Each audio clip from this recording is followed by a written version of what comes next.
First of all આપને કહું તો સત્યમેવનું બહુ જૂના ડેવલપર્સ છે 1997માં, અને એમના લગભગ ઘણા બધા પ્રોજેક્ટ છે.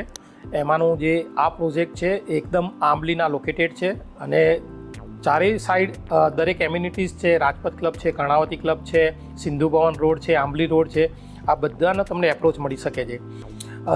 4230 સ્ક્વેર ફીટના છે, એટલે એક બજેટમાં છે. અને બીજી વસ્તુ, આ લગભગ અમદાવાદનો બીજો કે ત્રીજો પ્રોજેક્ટ છે જે પોડિયમ ઉપર બની રહ્યો છે. પોડિયમ ઉપર એટલે બેઝમેન્ટમાં તમારું પાર્કિંગ નથી, ફર્સ્ટ સેકન્ડ ફ્લોર ઉપર તમારું પાર્કિંગ છે, એટલે એ તમારો સૌથી મોટો બેનિફિટ છે. As a president ARA Ahmedabad realtor એસોસિએશનના માધ્યમથી હું આપને જણાવું છું, પણ મારી એવી નમ્ર વિનંતી છે કે આપ પોતે એકવાર વિઝિટ કરજો. 100% આપને ફ્લેટ ગમશે, અને આ સાઇઝમાં આ બજેટમાં આખા અમદાવાદમાં તમને ક્યાંય નહીં મળે.